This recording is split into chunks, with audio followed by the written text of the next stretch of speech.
Hi, my name is Jennifer. Welcome back to my channel. Today I wanted to tell you about my favourite books that I read in 2022.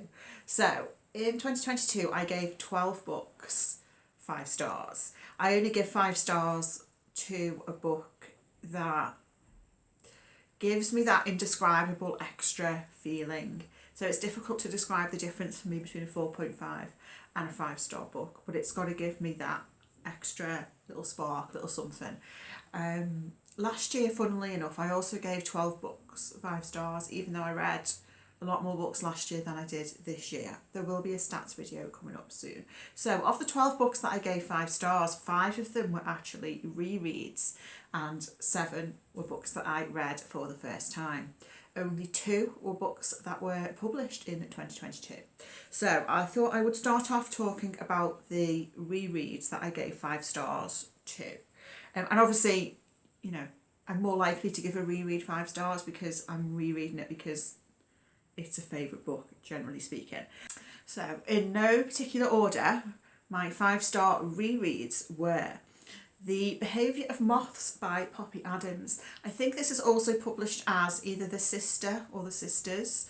This is a great sort of quite gothic novel about an elderly woman who lives a very isolated life, and her sister, who she's been estranged from for a long time, comes to visit her, and we see sort of old family secrets come to light. The sister who lives in this house is an amateur lepidopterist, so studies moths, hence the title, The Behaviour of Moths. And I love this book on a reread. I think it's fascinating. It has a lot of mystery elements to it, and I loved it. Next is Under the Skin by Michel Faber. So this is a horror novel about a woman who is driving around in Scotland and picking up hitchhikers.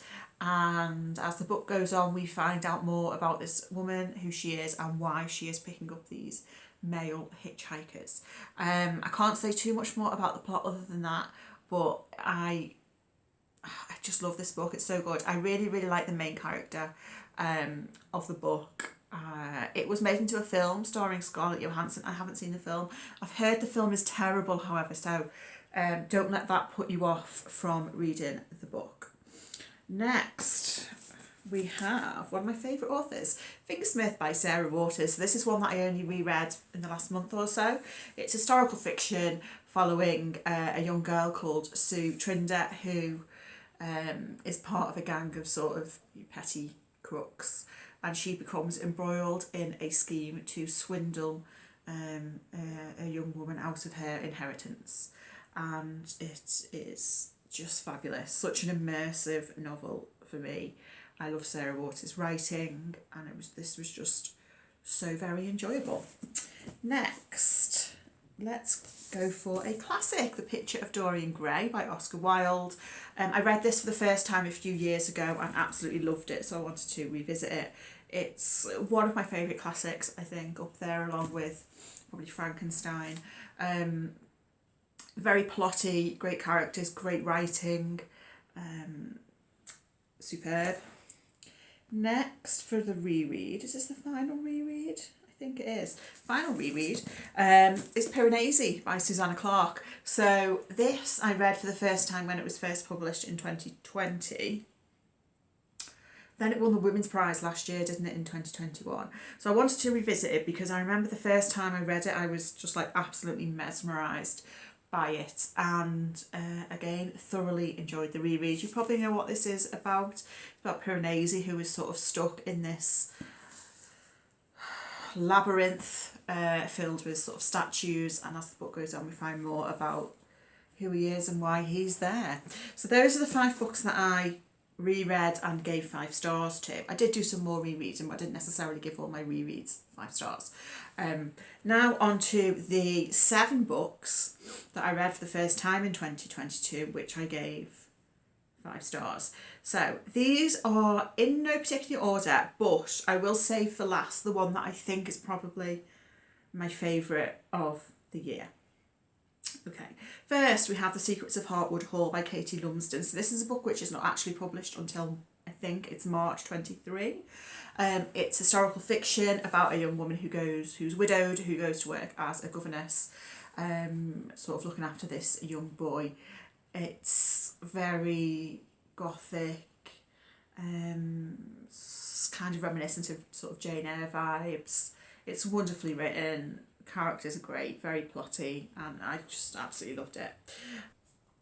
Next is Detransition Baby by Torrey Pieces, which I had been a little bit nervous about reading because I wasn't sure what I was going to think of it, but I loved it. I thought it was great. I'm sure you know what this is about. It looks at sort of gender and transitioning and relationships and family, and I honestly thought it was wonderful. We'll come back to that one. We have a graphic novel on the list. So 2022 was the first year that I actually first started reading graphic novels, but the only ones I've read are Heartstopper, and so the book that makes my top books of the year is Heartstopper Volume 4, so the latest one in the series. I have loved all of the Heartstopper books, but I think Volume 4 just had something that elevated it above the others, really. I think it's Heartstopper is such a delightful series, isn't it? And I love the way that it tackles really difficult issues in such a sensitive way. I still need to watch the TV series as well. Next is The Reluctant Fundamentalist by Michel, Hamid, which I read for my book group actually.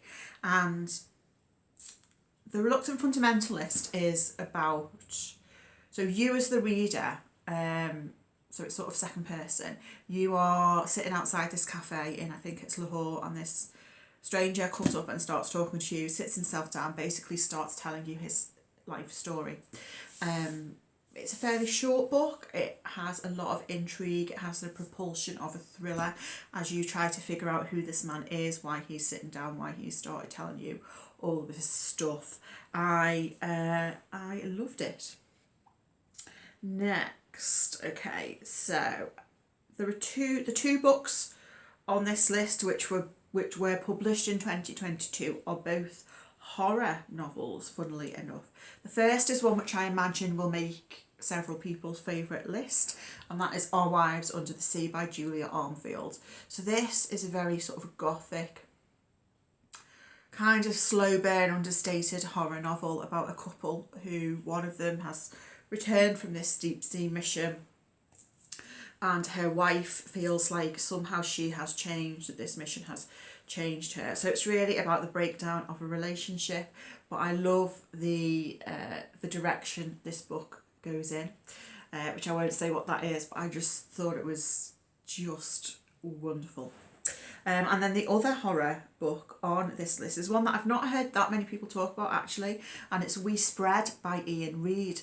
So this is about an elderly woman who goes to live in a care home, and when she's in this care home, things are just a little bit strange, things are not quite right, strange things are happening, and we are not sure if it's all in her mind, if she's imagining this, or if really there is something dark going on.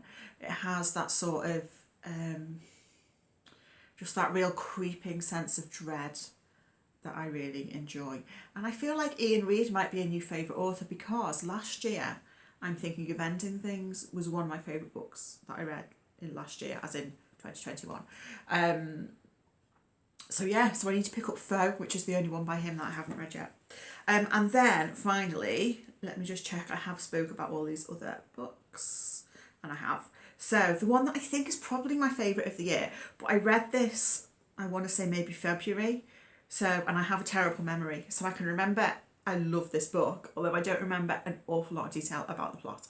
But it's Animal by Lisa Taddeo, and this is sort of quite a difficult read. It's quite thriller-esque. There's a lot of plot. We have a main character called Joan who, like, right at the start of the book, I think she's in a restaurant and some man comes in and just shoots himself dead in front of her. And that sort of sets the tone for the book. So it's a lot about sort of past trauma and grief, and it looks at issues around gender and sex, and in particular sort of sexual violence against women. It is a difficult read, so do check out Content Mornings, but I do think it's a really like an important book. Like if you can read it, I feel like I would recommend it, because it's just so unflinching in its portrayal of these things, but in a very realistic way.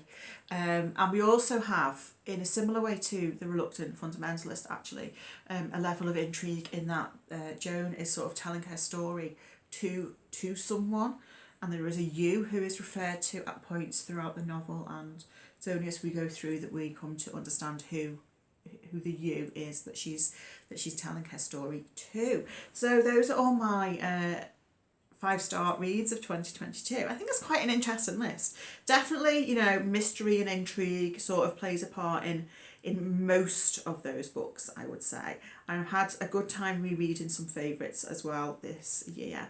Let me know if you've read any of those and what you thought of them. And also let me know if you've got any recommendations for me based on what my favourite books were of the year. Coming up next will be a video with my 2022 stats for all you stats fans out there, and also I'll be talking about my reading goals for 2023. So thank you so much for watching. I hope you're well, and I'll speak to you again very soon. Bye.